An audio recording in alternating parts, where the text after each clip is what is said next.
ये बताओ, यहां तक हम लोग पहुंचे थे।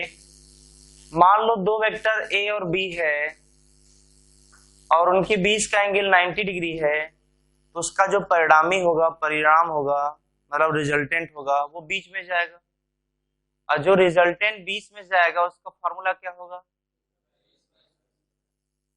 ए square plus b square root में। क्लियर ना?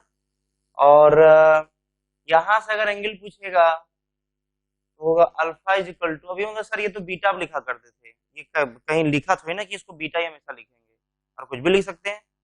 तो मान लो alpha is equal to tan inverse. अब बताओ अल्फा से दूर वाला कौन है? तो जो अल्फा से दूर वाला होगा वो ऊपर होगा, जो एंगल वाले से पास होगा वो नीचे होगा। तो क्या हो जाएगा? ए बाई बी। बात समझे कि नहीं? देखो एक तो स्पेशल केस ये होगा। अच्छा बताओ, दो वेक्टर अगर बताओ एक ही डायरेक्शन में है, इनके बीच का एंगल क्या हो जाएगा? तो रिजल्टेंट क्या हो जाएगा?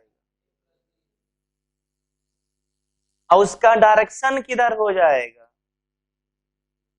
जिधर ए बी, चूंकि दोनों एक ही डायरेक्शन में है तो ये भी उसी डायरेक्शन में जाएगा। अच्छा बताओ, मान लो ये एक केस हो गया, ये दूसरा केस हो गया, तीसरा केस क्या बोले थे? अगर बताओ, हाँ, जब 180 होता है, यदि बी ज्यादा है ए से, तो परिणामी कितना होगा? ज्यादा में से कम घटाएंगे और उसका डायरेक्शन किधर आएगा? इस तरीके से।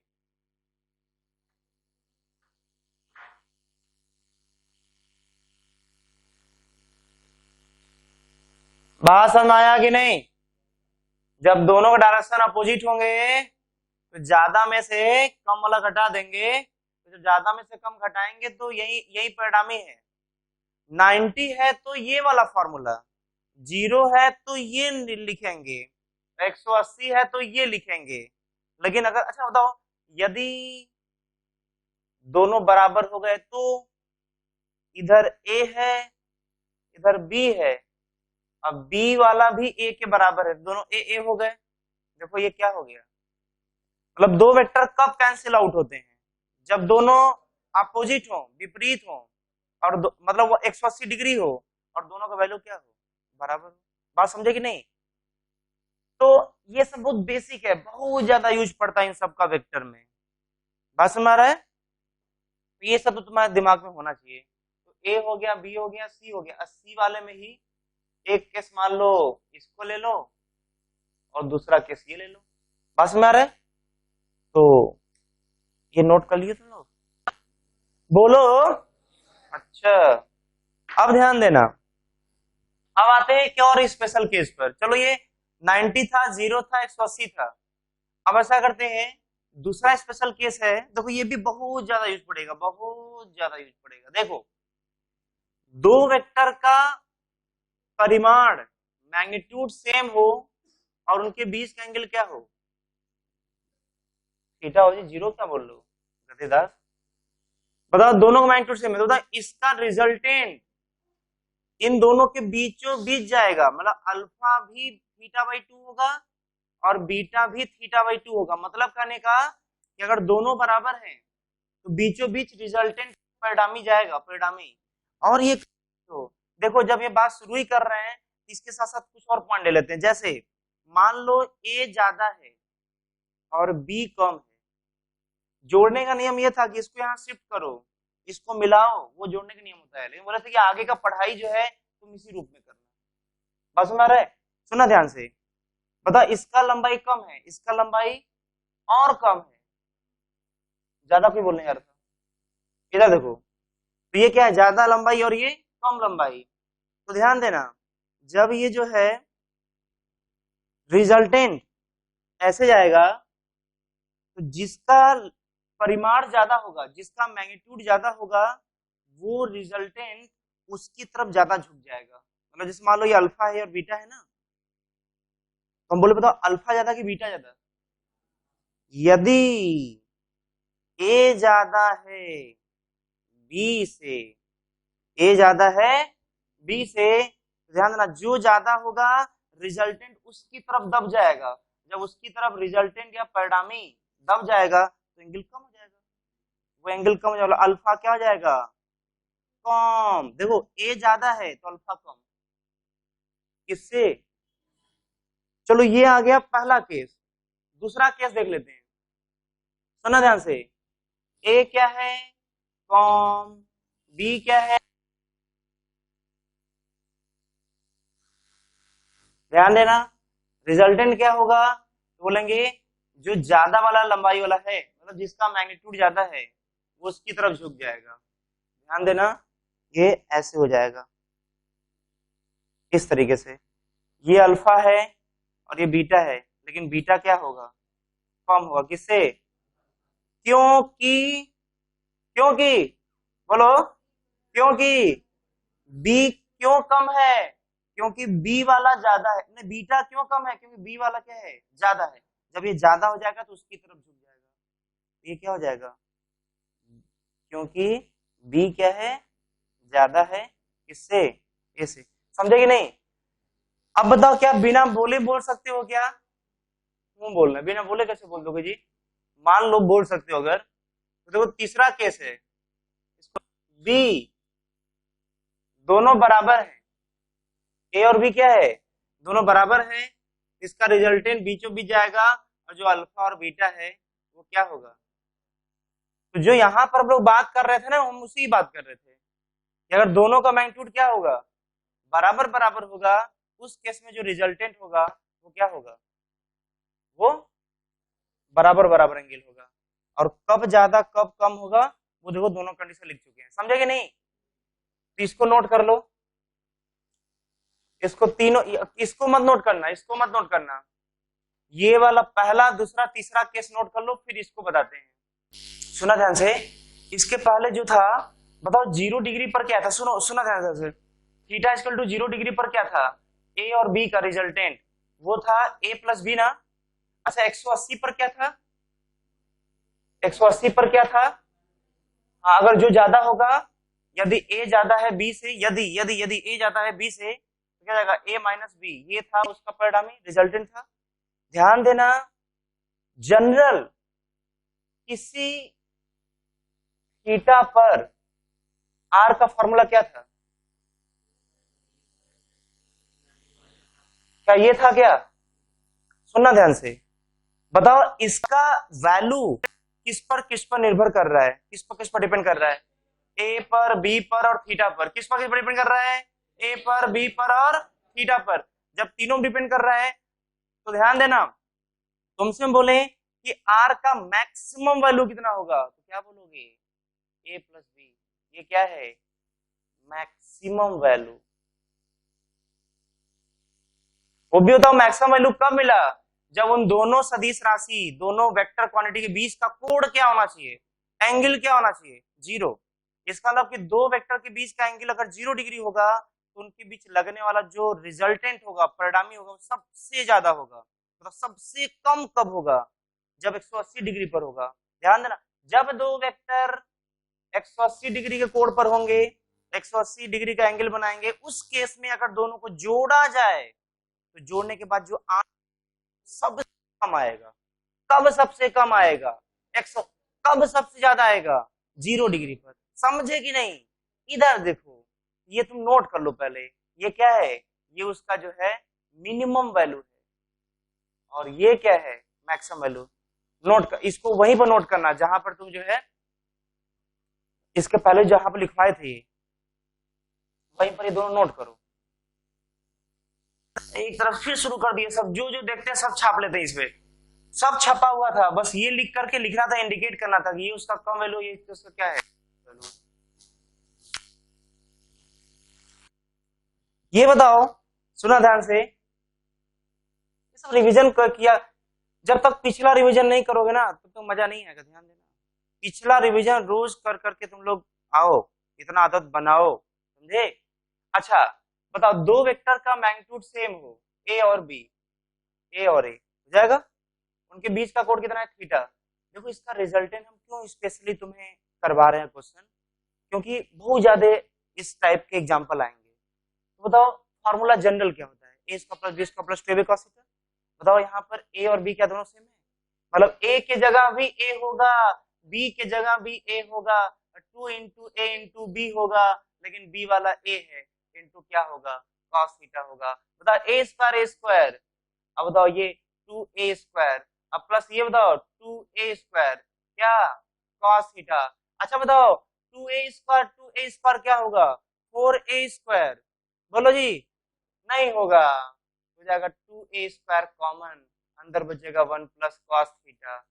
अब बताओ ये रूट में आ गया, बताओ a स्क्वायर क्या हो गया बाहर, अंदर क्या बचा 2 1 प्लस cos थीटा। सुनना ध्यान से, एक फॉर्मूला लिखवाने जा रहे हैं, ये ट्रिगो का फॉर्मूला है, देखो cos स्क्वायर, ये याद होना चाहिए, cos square theta minus sin square theta equal to cos 2 theta. एक और फॉर्मूला होता है 1 माइनस 2 sin स्क्वायर, कई बार ये सब यूज पड़ता है, इसलिए सब ट्रिगो का फॉर्मूला याद कर लेना तुम लोग, cos 2 थीटा। बताओ 2 cos square theta minus 1 equal to cos 2 theta, मतलब cos 2 थीटा का तीनों फॉर्मूला लिखा जा सकता है, तीनों रूप में लिखे जा सकते हैं।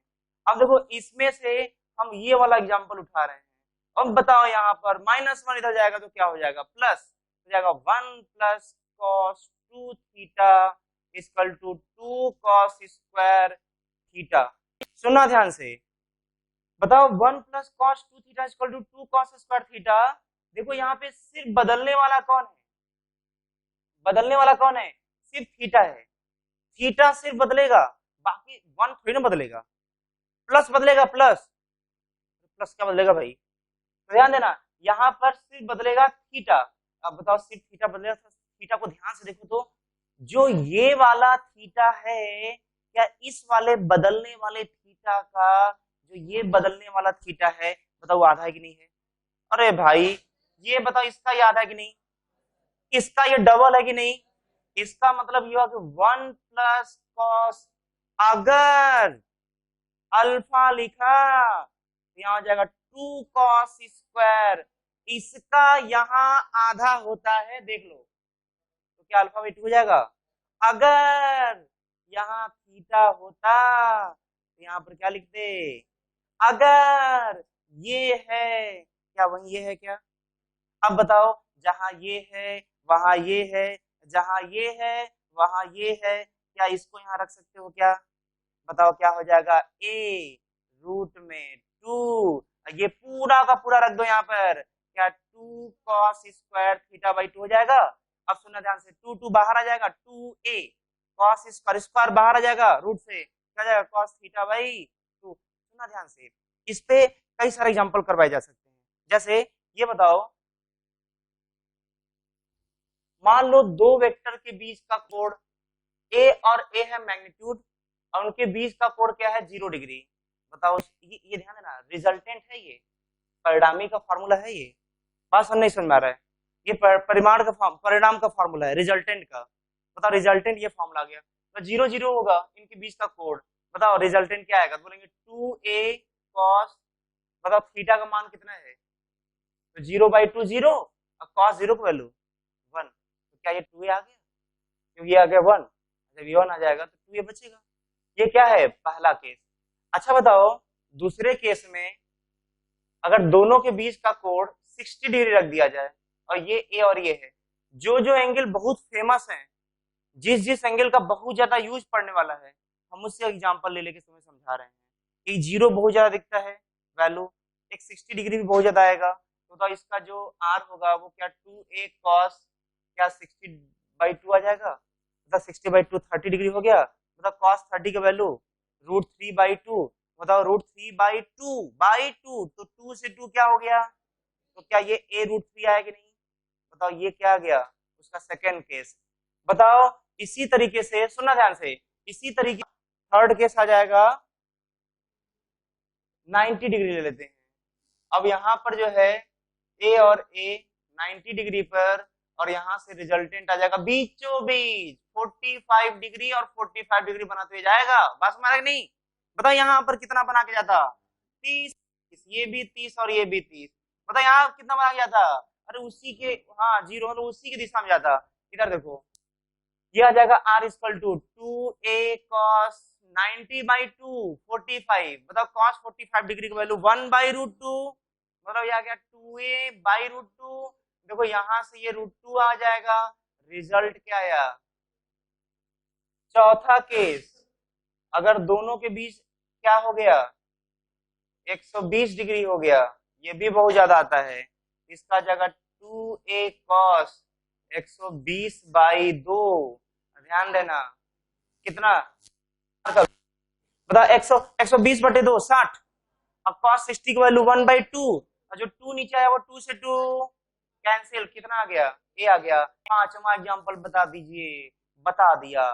बताओ a और a कितने पर, बताओ यहाँ पर क्या r equal to 2a cos 180/2 90, 180/2 90 cos 90 का वैल्यू, cos 90 का वैल्यू 0 आएगा। ध्यान देना, कोई 1 भी बोल रहा था, ध्यान देना ये पूरा क्या आ जाएगा।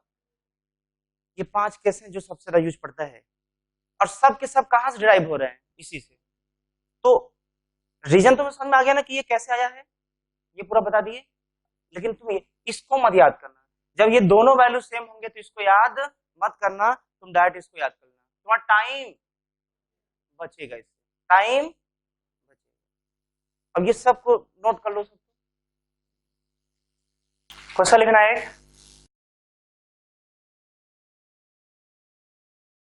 ट्राई कर लिए, देखना क्वेश्चन आंसर देखो। पहले क्वेश्चन समझो ध्यान से। क्वेश्चन में लिखा है कि दो सदिश राशि का परिणाम, एकांक सदिश राशि का परिणाम एकांक सदिश राशि ही है, लिखा है देखो। इसका मतलब क्या हुआ, मान लेते हैं कोई एकांक सदिश राशि a कैप और b कैप है, तो ये भी एकांक सदिश राशि और ये भी एकांक सदिश राशि है, तो दोनों का परिणाम क्या होगा, परिणाम। ध्यान देना, परिमाण ये मैग्नीट्यूड होता है, जिसको लिखते हैं a वेक्टर का मॉड, ऐसे। परिणाम रिजल्टेंट होता है, और ये होता है r, जिसका वैल्यू होता है a square plus b square plus 2ab cos theta. ये जो है ना, ये रिजल्टेंट होता है, अब परिमाण ये होता है। समझे कि नहीं? अब बार बार जो जो नाम लेंगे तो कंफ्यूज मत होना, समझ जाना। अब सुनो ध्यान से, ये बताओ क्वेश्चन के अनुसार पहला और दोनों एकांक सदिश राशि हैं, दोनों का परिमाण क्या हो जाएगा, मतलब मैग्नीट्यूड क्या हो जाएगा, 1। बता इसको जोड़ने के बाद क्या आ रहा है, पढ़ो। जोड़ने के बाद क्या आ रहा है, पढ़ो। जोड़ने के बाद जो आ रहा है परिणाम रिजल्टेंट, वो भी एकांक सदिश राशि आ रहा है। इसका मतलब कि क्या आर भी क्या बनी होगा। अब बताओ कि इस वेक्टर का जो इन दोनों को जब जोड़ेंगे तो जो आएगा उसका भी वही है, तीनों एक ही है। अब बताओ कि r इक्वल टू रूट में a square plus b square plus 2ab cos theta होता है। सुनना ध्यान से इधर, ये कितना 1 1 1 2 1 into 1 into cos theta square करो, 1 आया। 1 equal to 1 plus 1 plus 2 cos theta, ये इधर ले जाओ, अरे इधर ले जाओ भाई, -1 इक्वल टू 2 कॉस थीटा। बताओ कॉस थीटा का वैल्यू, और ध्यान देना कॉस थीटा -1/2 तभी होता है जब थीटा का वैल्यू 120 होता है। ये तुम्हारा बेसिक है, ये मालूम होना चाहिए, क्लियर ना। तो ध्यान देना cos theta equal to -1/2, theta equal to क्या हो जाएगा 120। अब ध्यान देना सर, ध्यान से, शायद तुम भूल गए हम जो एग्जांपल करवा रहे थे ना, शायद उसमें तुम दिमाग लगाए होते तो खट से तुम्हारा आंसर होता। देखो कैसे, ये बताओ इसका वैल्यू वही है जो बी वाले का है, क्योंकि बी वाला भी ए ही है, और उसका आंसर जो आ रहा है रिजल्टेंट वो भी देखो ए ही है, मतलब रिजल्टेंट भी वही है जो ए है और जो बी है, मतलब सब एक ही है। तो ऐसा कब पॉसिबल था, जब उनके बीच का एंगल कितना था। तो चाहते तो दिमाग तेज चलाते तो फट से तुम्हारा नजर यहां जाता, उसी समय जिसमें इसको डिराइव कर रहे थे, जब इसको लिख रहे थे, तो इसका कुछ स्पेशल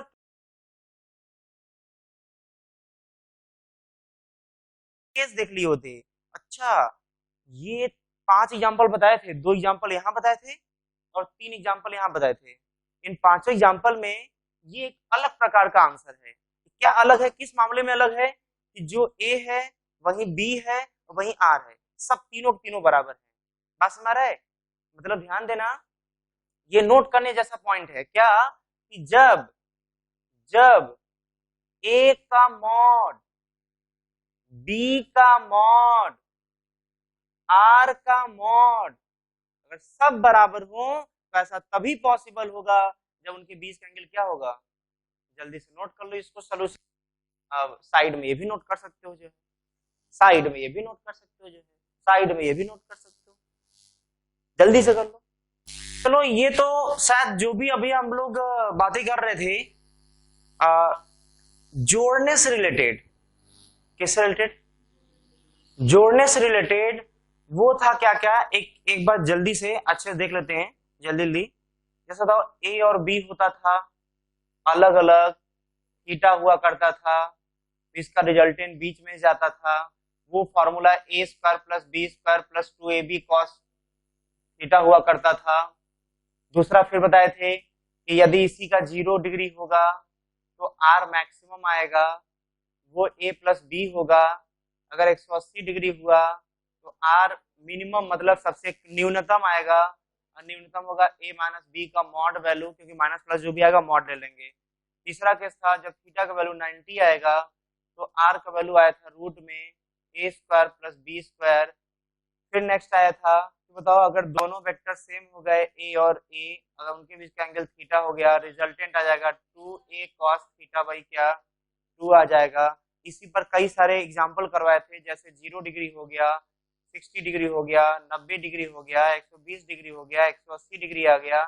इसमें आर का वैल्यू आया था a रूट 4 आया था, इसमें आर का वैल्यू a रूट 3 आया था। अरे आया 2a था, लेकिन दिमाग क्या क्या चिंतित क्या हो गए, अब 2a को नहीं a रूट 4 लिख सकते हो, रूट 4 का वैल्यू क्या आएगा 2 ही तो आएगा।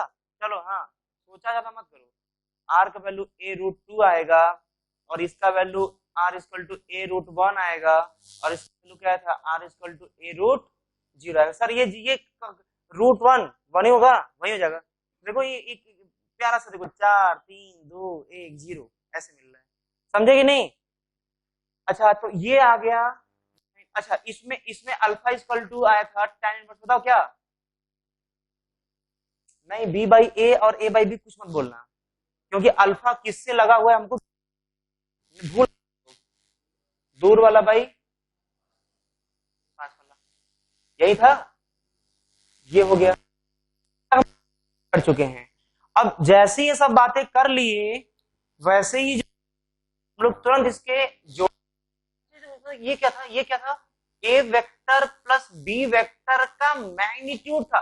जहां मैग्नीट्यूड शब्द आता है ना वहां पे मॉड लगाते हैं, 2 लाइन खींचते हैं। जहां मैग्नीट्यूड शब्द आता है वहां पे क्या लगाते हैं, जहां मैग्नीट्यूड शब्द आता है वहां क्या लगाते हैं, मॉड। देखो ए प्लस बी वेक्टर दोनों जोड़ने के बाद इसका जो मैग्नीट्यूड आएगा, तो ए प्लस बी का मैग्नीट्यूड, मैग्नीट्यूड मतलब मॉड।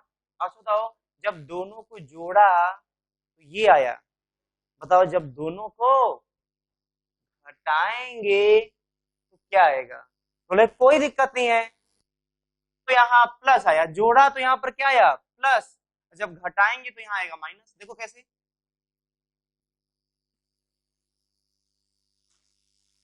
क्या कोई दिमाग में टेंशन हो रहा है क्या? अरे ऐसे समझो, देखो अगर तुम्हें ये जानना है कि यहाँ पे सर माइनस कैसे आएगा, ड्राइव करके बताइए, रीजन के साथ बताइए, तो इसका रीजन ये है, तुम ऐसे समझो, मान लो ये ए है और ये बी है, इनके बीच का कोड क्या है थीटा। अच्छा ये बताओ कि अगर ये बी है तो माइनस बी किधर होगा, माइनस बी, बताइए माइनस बी हो जाएगा। अच्छा तो एक वेक्टर हो गया ए वेक्टर, दूसरा वेक्टर हो गया माइनस बी वेक्टर, बताओ क्या इसको एक नए वेक्टर की तरह, क्या सी वेक्टर की तरह मान सकते हो कि नहीं?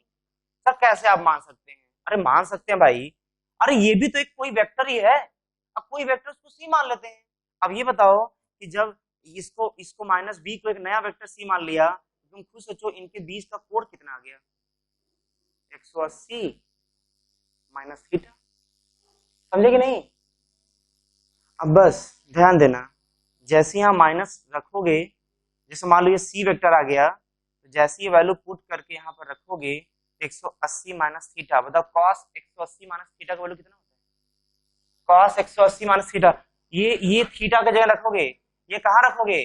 थीटा जगह। अरे सर आप गड़बड़ है, फिर से देखिए, a माइनस बी का मॉड वैल्यू का फॉर्मूला, अच्छा जनरली फॉर्मूला क्या होता है? जनरल फॉर्मूला होता है, ध्यान देना यहाँ पर जो है बी है ना, ये मॉड वैल्यू होता है, यहाँ पर क्या रखोगे? मॉड रखोगे, मॉड कभी नेगेटिव नहीं होता है, यहाँ भी बी का वैल्यू मॉड वैल्यू रखोगे, ये भी नेगेटिव नहीं होता है। चेंजिंग कहाँ आएगा, बदलाव कहाँ दिखेगा इस पूरे फॉर्मूले में? बदलाव कहाँ आएगा? बदलाव आएगा थीटा की जगह, जहां तुम उनके बीच का कोण थीटा रखा करते थे फॉर्मूले में, यहाँ पर देखो उन दोनों वेक्टर के बीच का एंगल क्या आ जाएगा? अब मन में ही रखो, मन में ही थीटा की जगह 180 माइनस थीटा रखो, तो क्या कॉस थीटा है, तो कॉस 180 माइनस थीटा क्या हो जाएगा? क्या माइनस कॉस थीटा नहीं आ जाएगा? देखो ये माइनस जो आ गया, वही तो माइनस आगे आकर के यहाँ पे आ गया है, नहीं समझे क्या? ज्यादा लंबा खींचा गया ना, कोई बात नहीं, तो ध्यान देना cos 180 माइनस थीटा का माइनस cos थीटा, इसी कारण से यहाँ माइनस आ गया है प्लस की जगह, समझे कि नहीं? अब सुनना ध्यान से, ये किसका होगा? जब घटाएंगे तब, और ये कब होगा? जब जोड़ेंगे तब। अब बताओ, यहाँ पर जैसे दो वेक्टर का वैल्यू क्या था? सेम था, मैग्नीट्यूड, उनके बीच का एंगल थीटा था, जब जोड़े थे यहाँ पर कॉस आया था, जब इसको घटाएंगे मतलब है ना, ये तो हो ही चुका है घटाने का फॉर्मूला। यदि क्या, यदि a is equal to B, यदि a is equal to B मतलब a और b दोनों बराबर हो गए, ध्यान देना उस केस में देखो a square plus a square plus minus minus minus 2 into a into क्या? Cos theta. शायद इसको हल करना जैसे उसको हल करके लाए थे, किसको? इसको कॉपी में देख लेना, इसको जैसे हल करके लाए थे ना, तो यहाँ पर कॉस थीटा आ गया था, कॉस थीटा बाई 2 आ गया था, तुम इसको हल करके देखना, ये आ जाएगा 2a साइन थीटा बाई 2। हम डायरेक्ट ये रिजल्ट याद कर लेना, और तुम इसके आधार पे इसको भी डिराइव कर सकते हो घर पर जाकर के, अगर तुम्हें कोई दिक्कत है तो तुम उसके आधार पे इसको डिराइव कर सकते हो, ये भी आ जाएगा। लेकिन हम रिजल्ट डायरेक्ट लिखवा दे रहे हैं इसलिए क्योंकि इसका यूज कई जगह पड़ेगा, ध्यान देना, दोबारा बता दे रहे हैं। अरे कोई दिक्कत नहीं है, चलो सुनना ही चाहे सुन लो, a स्क्वायर 2a स्क्वायर हो गया, यहाँ देखो minus 2a square cos theta, मतलब यहाँ से 2a स्क्वायर बाहर, यहाँ से माइनस 2a स्क्वायर बाहर, तो क्या अंदर ब्रैकेट में जो 1 प्लस कॉस थीटा उस वाले डेरिवेशन आया था ब्रैकेट में 1 प्लस कॉस थीटा, क्या यहाँ पर 1 माइनस कॉस थीटा आएगा इस वाले में? अब द 1 प्लस कॉस थीटा को जब हम लोग कॉस 2 थीटा वाले में लेकर के आए थे, तो यहाँ पे कॉस 2 थीटा वाला केस आया था, तो यहाँ पे 1 माइनस वाला रहेगा, साइन वाला जाएगा। इधर सुनो, अब छोड़ो, अब ध्यान देना, रिजल्ट याद कर लेना, बहुत इंपॉर्टेंट है। जब दो वेक्टर को जोड़ेंगे तो 2a cos थीटा बाई 2 आएगा, जब दोनों का मैग्नीट्यूड सेम होगा, जब दोनों वेक्टर घटाएंगे तो उसका जो है 2a sin थीटा बाई 2 आएगा, इसको याद करना, बस अंतर है साइन और कॉस का, भूलोगे कभी नहीं ना, हाँ तो इसको नोट कर लो। तो क्वेश्चन लिखो,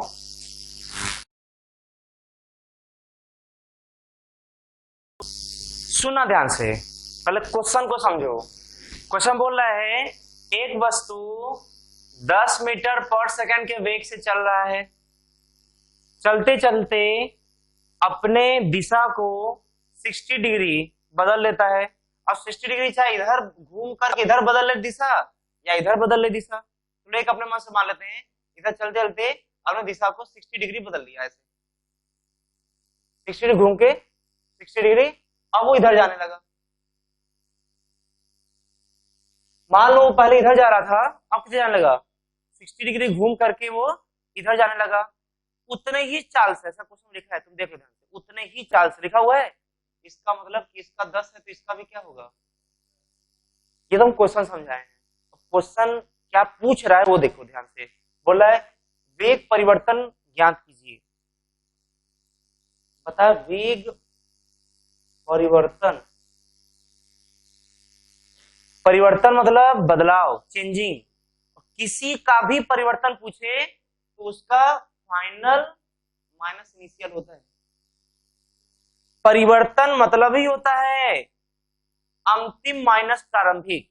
कहीं पर भी फिजिक्स में कहीं पर भी नाम लेगा, पहली बार हम बता रहे हैं, कई जगह भी आगे भी आएगा, कई जगह कहीं भी परिवर्तन पूछा तो मतलब क्या होगा, जिसका परिवर्तन होगा उसका अंतिम मतलब फाइनल माइनस उसका शुरुआत, शुरुआत मतलब इनिशियल।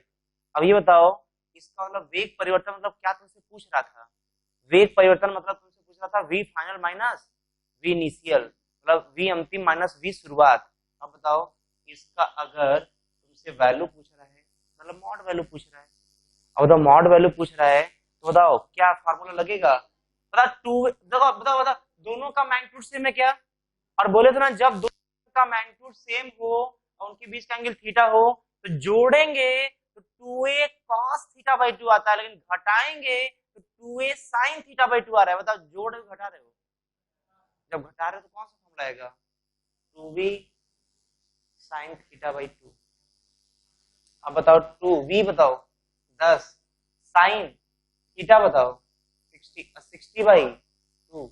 अब बताओ यहाँ से साइन 30, साइन 30 का वैल्यू 1/2 तो आ गया 1/2, 2 से 2 कैंसिल, आ गया 10। यही होगा वेग परिवर्तन का आंसर, 10 मीटर पर सेकेंड। समझे कि नहीं? तो ऐसा उपयोग तुम्हें आगे पड़ेगा, जो भी इसके पहले फॉर्मूला लिखवाया था ना, दो वेक्टर घटाएंगे जब दोनों का परिमाण सेम होगा तो क्या होगा, देखो उसका ऐसा यूज पड़ेगा। कर लो, नोट कर लो, फिर आगे बढ़ते हैं। ये बताओ, सुनो ध्यान से, ये बताओ, नहीं सुन रहे हो, किसी वस्तु के ऊपर दो बल लगा, कितना, 2 और 3, तो टोटल बल कितना लगा, जोड़ दो, कितना आ गया, 5। कोई बोल दिया 5, कोई गधेदास अभी कुछ दिन पहले ही से समझा रहे हैं कि जब वेक्टर होता है 3 2 5 नहीं होता है, क्योंकि उनके बीच का कोण क्या है उस पर भी निर्भर करेगा।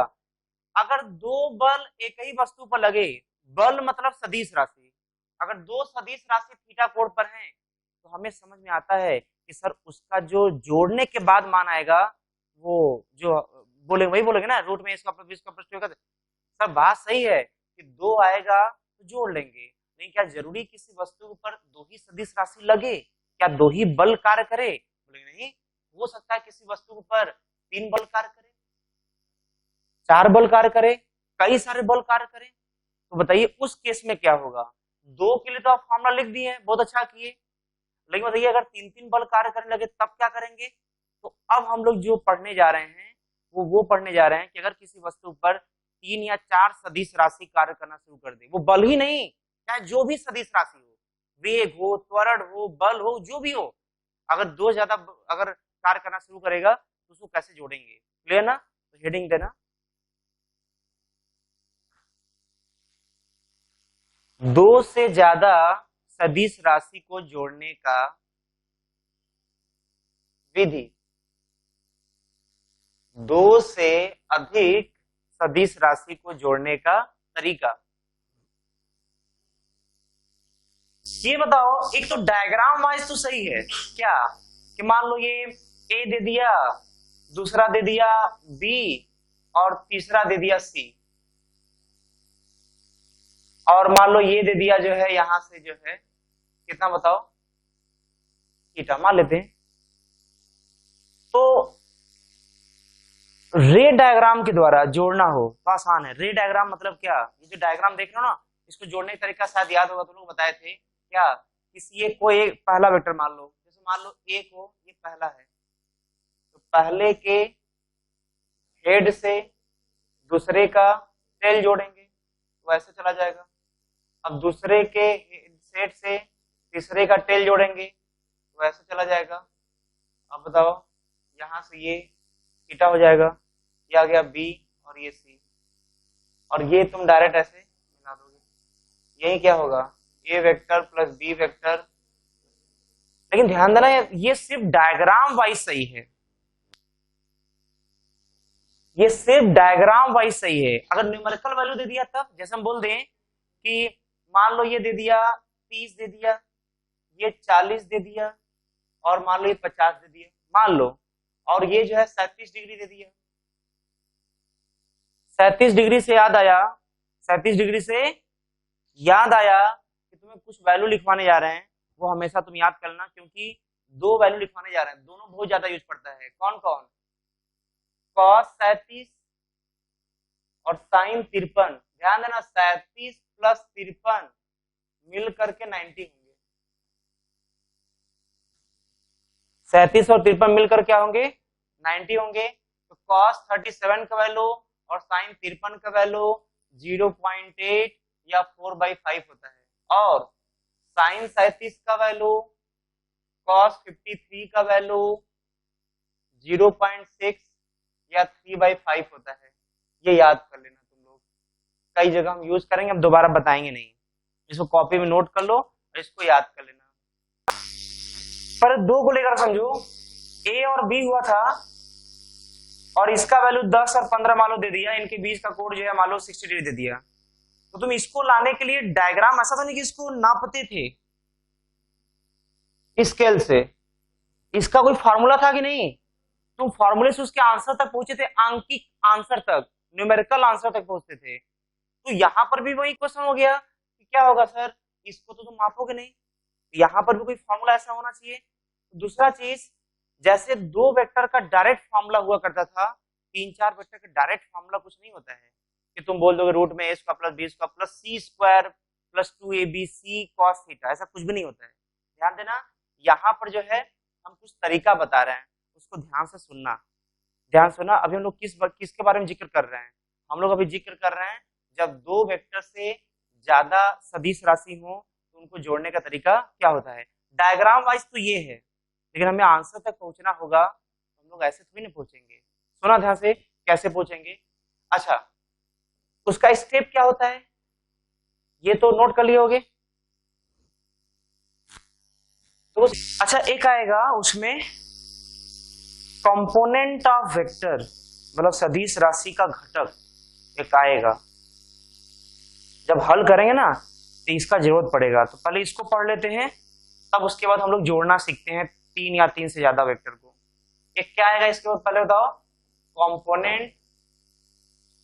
कंपोनेंट ऑफ वेक्टर, मतलब सदिश का घटक। घटक मतलब होता है तोड़ना, घटक मतलब क्या होता है? तोड़ना। जैसे मान लो कि कोई एक वेक्टर है a, और यहां से कोण दिया है थीटा। अगर इस वेक्टर का सदिश राशि का जिससे एंगल लगा होता है, शायद एक बार पढ़ाते पढ़ाते हिंट किए थे, बोले थे आगे एक बार और यूज करेंगे, तो तुम ध्यान देना, तो फिर उसी चीज को दोहरा रहे हैं। वेक्टर जिस लाइन के साथ अपना कोण बनाता है वो बेस कहलाता है, और जिधर बेस होगा उधर इसका कंपोनेंट आता है a cos थीटा। फिर उसके बाद एक लाइन होगा जो इसके बेस वाले, आधार वाले के लंबवत होगा, तो जो लाइन लंबवत है उधर आएगा ये a sin थीटा। और ध्यान देना, जब x y अगर इसको मानते हो, अगर x y मानते हो तो x में कितना पार्ट टूटा? a cos theta. अगर इसको y एक्सिस मानते हो तो बताओ y में कितना टूटा? a sin theta. जो x में पार्ट होता है वो i कैप के साथ लिख सकते हो, और जो y में होता है उसको j कैप के साथ लिख सकते हो। मतलब कहने का कि अगर चाहो तो a vector is equal to i और j के फॉर्म में कैसे लिखेंगे? ध्यान देना, a cos थीटा i cap plus a sin थीटा j कैप, ऐसे भी लिख सकते हो i j के फॉर्म में। किसी दिए गए वेक्टर को i और j के फॉर्म में लिखने का यही तरीका होता है। क्या? पहले x एक्सिस और y एक्सिस लंबवत मानो, 90 डिग्री पर मानो, और जो वेक्टर जिस एक्सिस के साथ, अगर ये वाला जो a वाला का x एक्सिस के साथ थीटा बन रहा है, इधर cos आया था ना, अगर a वाले का y एक्सिस के साथ अगर थीटा होता तो इधर cos आता, अगर a वाले का y के साथ अगर थीटा होता इधर cos आता, और उसके लंबवत इधर क्या था? साइन आता। इसको याद कर लो, दिमाग में सेट कर लो क्या,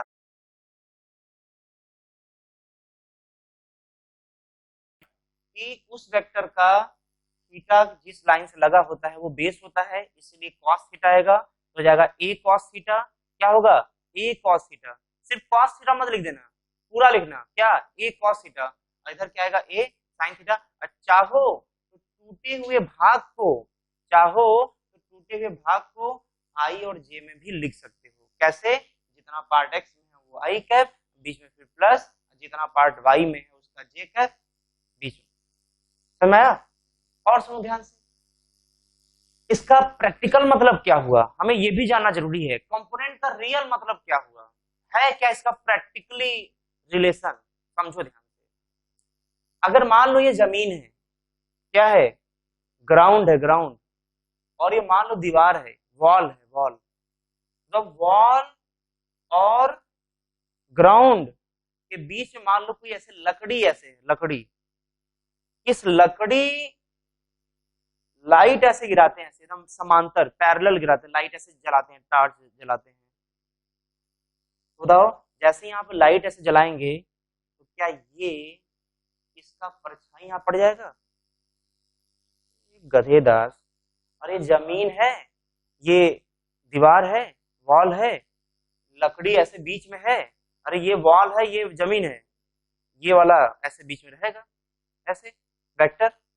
अब इधर से लाइट गिराओ, इधर से लाइट गिराओ, तो क्या इसका हाथ के ऊपर जो वॉल माने थे, क्या उस पर परछाई नहीं पड़ेगा? ये जो परछाई पड़ेगा उसी शैडो को बोलेंगे ए साइन थीटा। वही लाइट ऐसे गिराएंगे तो इसका परछाई जमीन पे पड़ेगा, और जो जमीन पर पड़ेगा परछाई उसका मान होगा ए कॉस थीटा।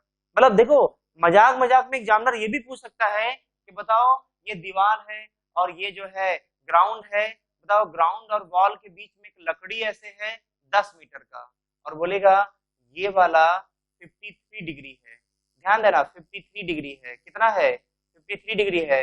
और तुमसे बोलेगा कोई इधर से टार्च जला रहा है, बताओ इसका परछाई का लंबाई कितना होगा, इसके परछाई का लंबाई कितना होगा, ये पूछेगा। वॉल पर, दीवार पर जो है इसके परछाई का लंबाई कितना होगा, कोई दिक्कत नहीं है। इसका इधर कंपोनेंट तोड़, कंपोनेंट कितना आएगा, 10 cos 53 डिग्री, तो cos 53 को 0.8, और 0.8 इंटू 10, 0.8 इंटू 10 कितना आ गया। ध्यान देना, जब इधर से टॉर्च जलाएंगे तो प्रकाश पड़ेगा पर, इस लकड़ी का दीवार पर जो है जो परछाई पड़ेगा वो 8 मीटर का पड़ेगा, समझे कि नहीं। तो परछाई पर 8 मीटर, मतलब अच्छा इधर कितना पड़ता है, अगर नीचे ऐसे जलाते छत पर से, भले यहाँ छत है, छत पर से अगर नीचे टार्च जलाते तो एकदम पैरेलल समांतर लाइट गिराते तो ये कितना होता, तो क्या ये 10 कहां से गधेदास, 10 साइन 53, और साइन 53 का वैल्यू दाओ 0.6, 0.6, ओहो उल्टा हो गया, ये 0.6 होगा ना, 0.6 ये 6 हो जाएगा, क्लियर।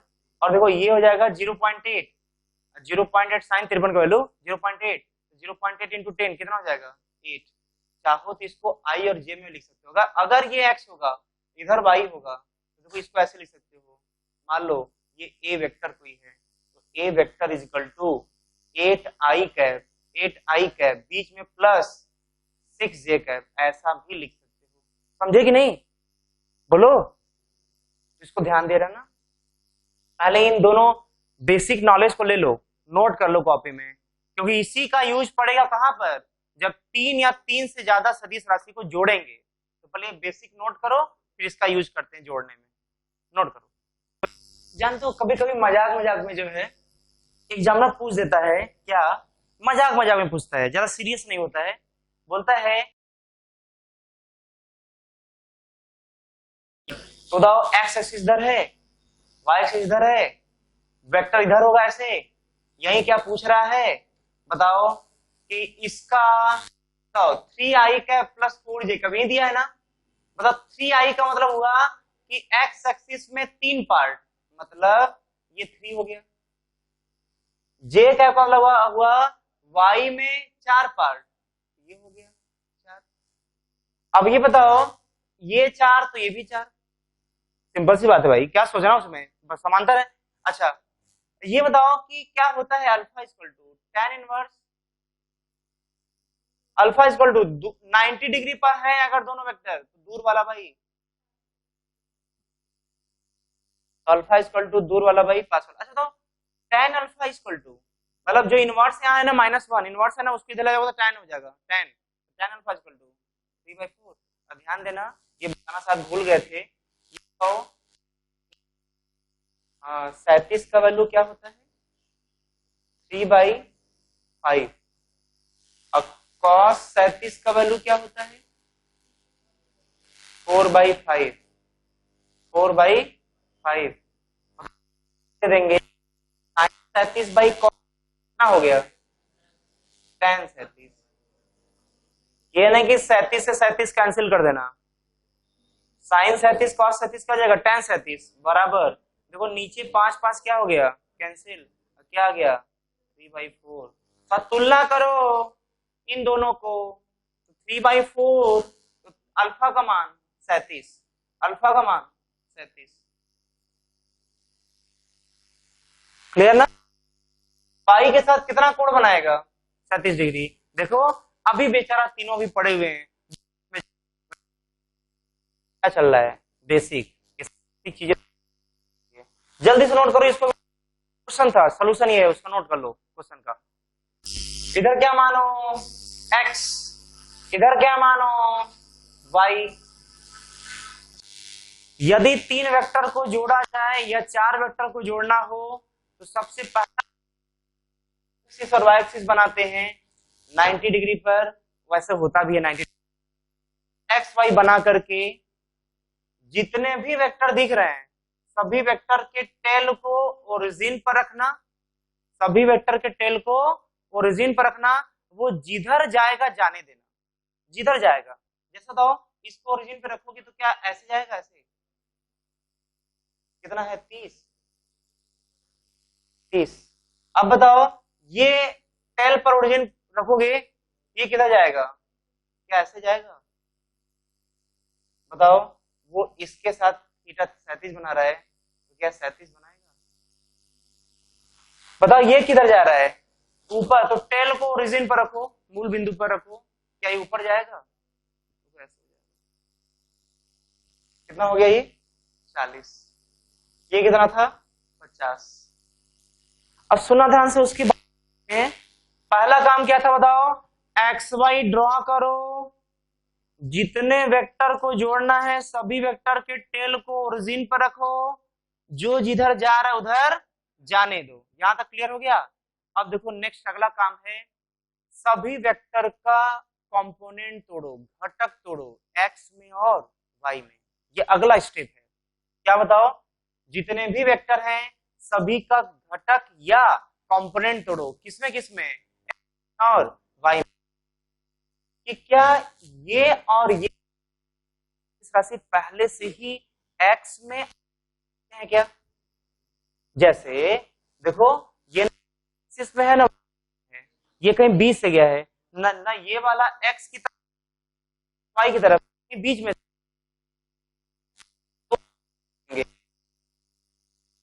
वाई में। तो बताओ 50 का जिधर से एंगल लगा होता है क्या उधर कॉस आता है कि नहीं, कई बार बोल चुके हैं 50 cos 37, cos 37 का वैल्यू 0.8, 0.8 इंटू 50 कितना जाएगा 40, ये 40 आ गया। अब सुनो ध्यान से, उस जिस लाइन की तरफ तोड़ी उसके लंबवत वाले लाइन में कितना आता है साइन, ये क्या हो जाएगा 50 साइन 37, और साइन 37 का वैल्यू 0.6, तो 0.6 इंटू 50 क्या 30 आएगा, बोलो जी।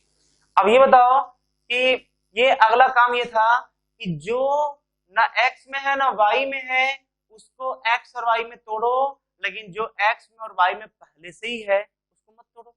बोलो, ये दोनों नहीं टूटेंगे, लेकिन टूटा तो ये दोनों आया। अब बताओ कि x में टोटल नेट जोड़ो, नेट टोटल कितना आया x में, तो बोलेंगे प्लस 30 है, प्लस एक्स की तरफ 30 है, माइनस एक्स की तरफ माइनस की तरफ ज्यादा है, -40। जो प्लस में उसको प्लस के साथ लिखो, और जो माइनस में उसको माइनस के साथ लिख दिया, तो -40 + 30 कितना गया। अब वाई नेट निकालो, वाई नेट मतलब टोटल जो वाई में आया, वाई में टोटल कितने वेक्टर आ गए, तो बोलेंगे 40 और 30। अच्छा क्या दोनों प्लस है क्या, तो जो प्लस है उसको प्लस में लिखो और जो माइनस है, लेकिन दोनों क्या है, अच्छा दोनों प्लस प्लस दो जोड़ दो, कितना आ गया 70 आ गया। बताओ इसका फाइनल डायग्राम क्या ऐसा बनेगा, देखो कैसा, एक्स टोटल एक्स में कितना आया -10, तो -10 किधर होगा पीछे, बोलो। अब +70 है वाई में, तो प्लस मतलब किधर ऊपर। बताओ क्या इन दोनों के बीच का एंगल कितना है 90, और जब 19 के बीच का है तो क्या रिजल्टेंट बीच में जाएगा।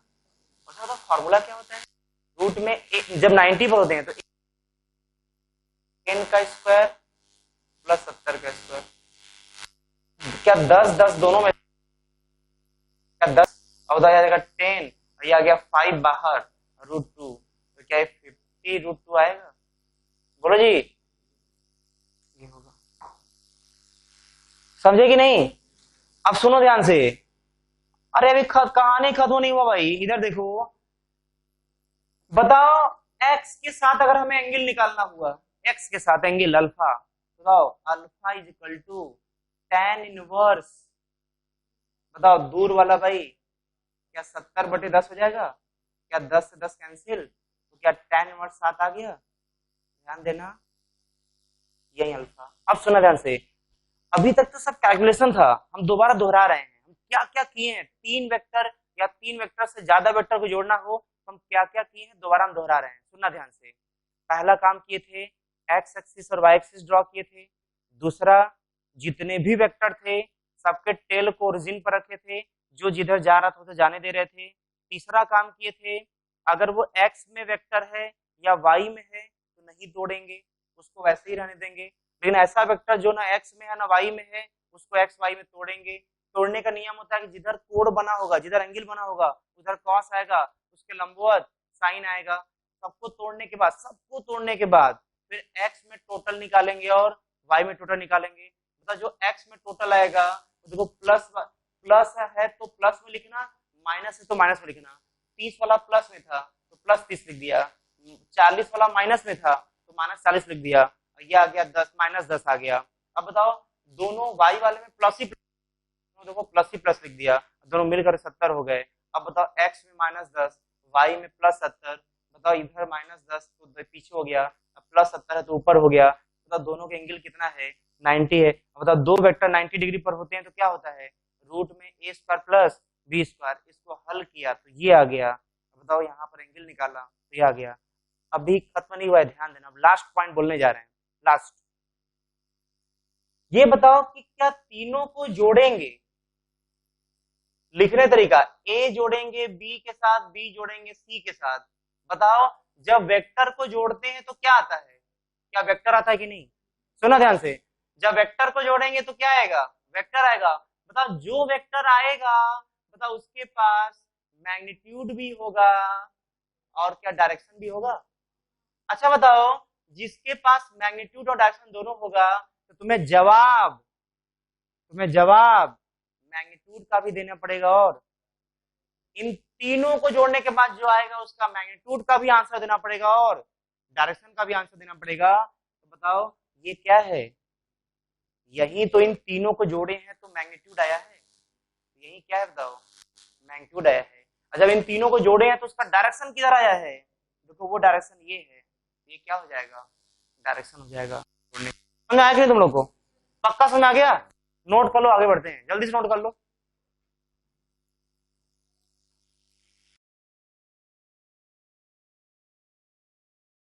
बताओ 3 वेक्टर को जोड़ना है तो सबसे पहला काम क्या करेंगे, एक्स एक्सिस बनाएंगे और वाई एक्सिस बनाएंगे। बताओ उसके बाद क्या बोले थे, सभी वेक्टर के टेल को ओरिजिन में रखेंगे। चलो पहला ए को देखो, क्या वो वाला जो है इधर हो जाएगा, 50। बोलो, बताओ बी वाला किधर है? बी वाला कैसे है? ध्यान देना, बी वाला जो है वो ऐसे है, तो इसका टेल ओरिजिन पे रखोगे तो ऐसे हो जाएगा वो। अच्छा बताओ, ये एंगल कितना है? 120। तो बताओ ये एंगल कितना होगा? 60 हो जाएगा। अब बताओ सी वाला किधर है? नीचे ऐसे, उसका टेल ओरिजिन पे रख करके बनाओगे तो क्या ऐसे हो जाएगा? ये भी 50 है और ये भी 50 है। अब बताओ ये वाला एंगल 120 है, तो ये कितना हो जाएगा? 60 डिग्री हो जाएगा। मतलब ध्यान देना, यहां पर 3 वेक्टर हो गए, तीनों के टेल को ओरिजिन में रख दिया। बताओ अगला स्टेप क्या बोले थे? दिमाग में दोहराओ और बताओ हमें क्या बोले थे। अगला स्टेप क्या करने के लिए? जो एक्स में हो उसको वाई एक्स में रहने दो, जो वाई में रहने दो, लेकिन जो एक्स वाई में नहीं है उसको तोड़ो एक्स और वाई में। तो इसको तोड़ोगे एक्स और वाई में तो बोलेंगे इसका एंगल की तरफ क्या आएगा? 50 cos 60। मतलब cos 60 का वैल्यू 1/2, अगर 1/2 और 50 से डिवाइड करो 25 आ गया। 50 का इधर कितना आएगा? 50 sin 60। अब बताओ 50 sin 60, sin 60 बोलो √3/2 और 2 वाला 50 को कटेगा, 25 √3 आ गया। अब सुनना ध्यान से, जो टूट गया ना उसको घेर देना तो मालूम चल जाएगा वो टूट चुका है। अब इसको तोड़ो, इसका इधर की तरफ, क्या फिर वही काम करेंगे? क्या इसका आएगा 50 cos 60 मतलब क्या 25 आ गया? बोलो, फिर इसका जिधर एंगल है उधर कॉस आया है, उसके विपरीत परपेंडिकुलर क्या आएगा?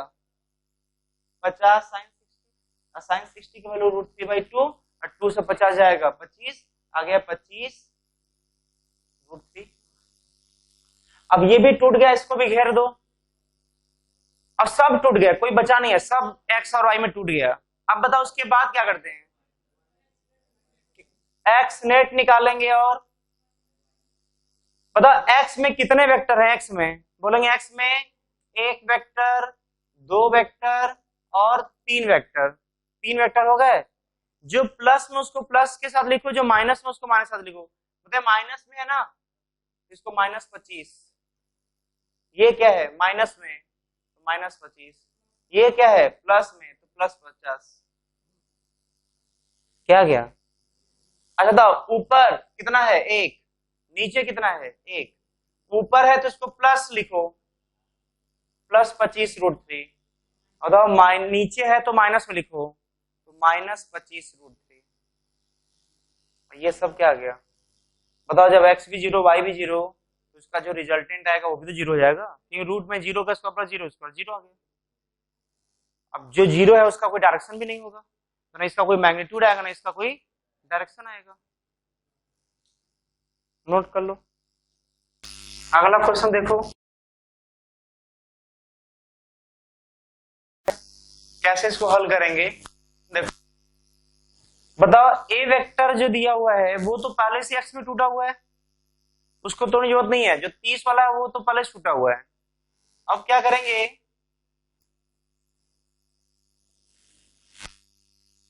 तो 10 वाला होगा, उसका थीटा की तरफ क्या आएगा? 10 cos 37, 37 cos 37 0.8 0.8 10 कितना? इसका इधर आएगा 10 sin 37, ये आएगा 0.6 0.6 10 कितना गया? 20√2 का इधर कितना आएगा? ये आएगा 20√2। देखो साइन के दूर वाला में तोड़ते हैं तो साइन आता है, मतलब एंगल से दूर वाला में तोड़ते हैं तो साइन आता है, साइन 45। लेकिन तो साइन 45 का 1/√2 होगा, और 1/√2 √2 कैंसिल कितना आ गया? 20। और इधर कितना आएगा? तो ये टूट चुका है, इसको घेर दो, ये भी टूटने वाला है, इसको भी घेर दो। कितना आएगा? क्या ये भी 20 आएगा? क्योंकि 20√2 cos 45 डिग्री, और फिर ये भी 1/√2 1/√2 √2 कैंसिल आ गया 20। अब देखो ये तोड़ने के बाद फिर निकालते हैं एक्स नेट वाई नेट। बताओ एक्स में कितने हैं वेक्टर? एक्स में देखो एक है ये, दूसरा ये, है, तीसरा ये है। तो देखो ये प्लस में है तो +30, ये माइनस में है तो -6, ये माइनस में है तो -20। बताओ कितना आ गया? सही है, +4 आएगा ये। बताओ y में कितने हैं? तो बोलेंगे 1 है और 2 है। कितना आ गया? ऊपर वाला 8 है तो +8, नीचे वाला माइनस है तो -20। बताओ कितना आ गया? -12। ये हो गया। अब फाइनल डायग्राम, इसका आंसर तक पहुंचने के लिए फाइनल डायग्राम बनाओ। प्लस है तो आगे, y में माइनस है तो नीचे 12, रिजल्टेंट बीच में जाएगा, रूट में 4 का स्क्वायर प्लस 12 का स्क्वायर। अब बताओ, सुना ध्यान से, 4 यहां से और 4 यहां से, 4 और 4 बाहर निकल जाएगा, 1, यहाँ 3 बचा था ना, तो 3 का स्क्वायर 9, तो ये 4√10 आ जाएगा। यहां से एंगल निकालना है तो alpha equal to tan inverse दूर वाला वही पास वाला 12/4, ये आ गया alpha equal to tan inverse 3। किसके साथ? एक्स एक्सिस के साथ। ध्यान देना, यही क्या है? डायरेक्शन। और ये क्या है? ये क्या है? मैग्नीट्यूड। हमें यही दोनों तो चाहिए, ये मैग्नीट्यूड आ गया और ये डायरेक्शन आ गया, वही आंसर होगा। जोड़ना घटाना हो गया वेक्टर का। अब आते हैं गुणे भाग पर। तो गुणा भाग को हेडिंग देना, दो सदिश राशि का गुणा, दो सदिश राशि का गुणा।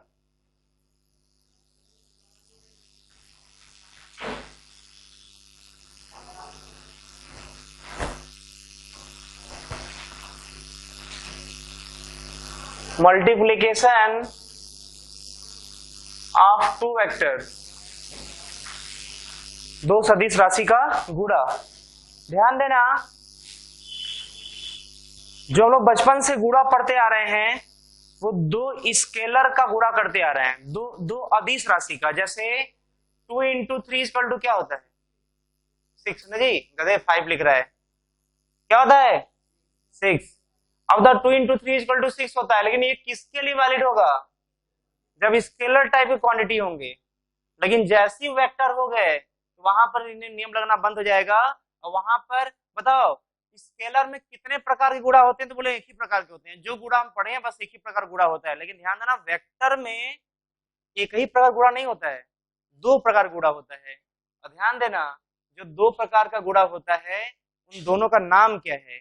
एक गुणा का नाम है स्केलर प्रोडक्ट, प्रोडक्ट मतलब गुणा, या उसी का एक और नाम है डॉट प्रोडक्ट। बस में आया? और दूसरे का नाम है वेक्टर प्रोडक्ट या क्रॉस प्रोडक्ट। और ध्यान देना, ये नाम जो है, जितने भी नाम तुम पढ़ रहे हो ना, ये नाम उसकी विशेषता पर नाम पड़ा है। देखो कैसे कैसे पर हैं। स्केलर प्रोडक्ट, जैसे मान लो कि 2 वेक्टर है, 2 वेक्टर कौन कौन? ए और बी, और ए और बी के बीच का कोण कितना है? थीटा, मान लो। अब सुना ध्यान से, वेक्टर के बीच का कोण कितना है? थीटा है। अब इन दोनों वेक्टर को गुणा, ये वाला गुणा या ये वाला गुणा, मतलब इन दोनों को गुणा तो करेंगे, मल्टीप्लाई तो करेंगे, लेकिन उसमें भी 2 केस आएगा कि आप सर कौन सा वाला क्वेश्चन पूछ रहे हैं? इस ये वाला गुणा वाला क्वेश्चन पूछ रहे हैं, इस वाले गुणा क्वेश्चन पूछ रहे हैं। तो हमें डॉट वाले का गुणा पूछ रहे हैं, तुमसे क्रॉस वाले गुणा पूछ रहे हैं। जैसा मेरा क्वेश्चन वैसा तुम्हारा जवाब मिलेगा। दूसरी बात, स्केलर प्रोडक्ट नाम क्यों पड़ा? जब 2 वेक्टर को मल्टीप्लाई करते हैं तो जो आता है वो स्केलर होता है, गुणा करने के बाद जो आता है उसको वो क्या होता है? स्केलर होता है। इसीलिए इसका नाम क्या पड़ा? Scalar product. इस प्रकार के गुणा का क्या नाम पड़ा? Scalar product. दूसरा नाम डॉट प्रोडक्ट क्यों पड़ा? क्योंकि यहां पर दोनों गुणा का इंडिकेशन दिखाने के लिए, उसको निरूपित करने के लिए हम लोग डॉट यूज करते हैं। किसका यूज करते हैं? और डॉट यूज करने का इसका नाम क्या पड़ गया? Dot product. ध्यान देना, डॉट प्रोडक्ट डॉट के कारण पड़ गया, क्योंकि गुणा करने के बाद जो आता है वो स्केलर होता है, इसलिए इसका नाम क्या पड़ गया? Scalar product. अब तो सर तुम ये भी समझ सकते हो कि यहाँ पर हम क्या लिख सकते होंगे, तो आगे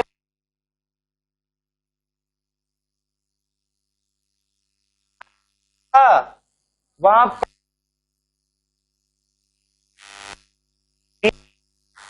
तो ए क्रॉस बी पढ़ते हैं, ए डॉट बी, तो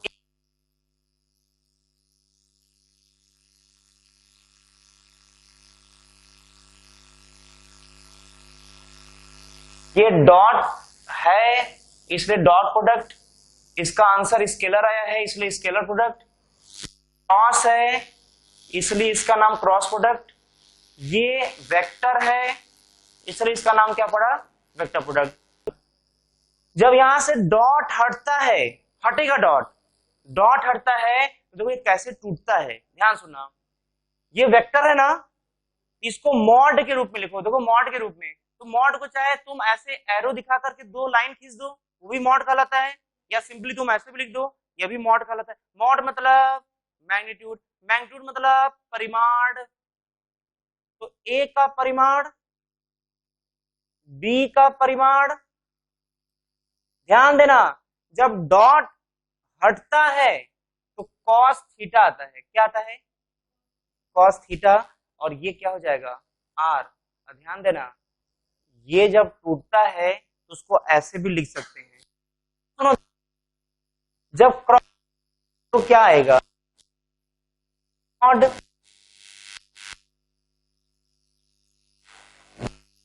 में कॉस आता है और क्रॉस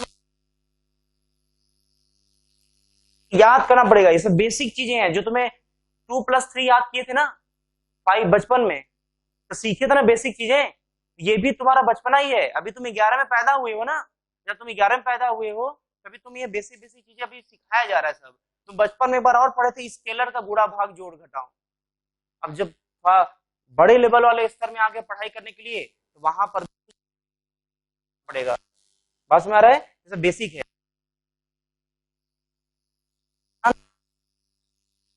बताओ ये वेक्टर है कि नहीं?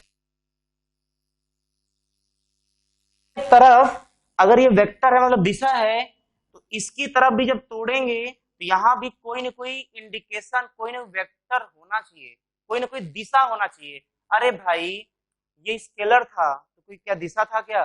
जब यहाँ दिशा नहीं था, जब इसको तोड़े थे तो क्या क्या कहीं दिशा दिख रहा है क्या? नहीं दिख रहा है, बस सब के सब क्या है? एक नंबर होंगे, मॉड वैल्यू आया है, मैग्नीट्यूड आया है, एक स्केलर आएगा। लेकिन ध्यान देना ये क्या होता है? वेक्टर है, ये वेक्टर है, तो इस तरह भी जब इसको तोड़ेंगे ना, यहाँ पे कोई ना कोई दिशा का इंडिकेशन होना चाहिए, और ध्यान देना वो होता है एटा कैप। किसी को एक से गुणा करोगे तो क्या बदल जाएगा? ध्यान ध्यान देना, इसके गुणा करने से कोई भी मैग्नीट्यूड या दिशा आने से अभी तो बोलिए, अभी तो वेक्टर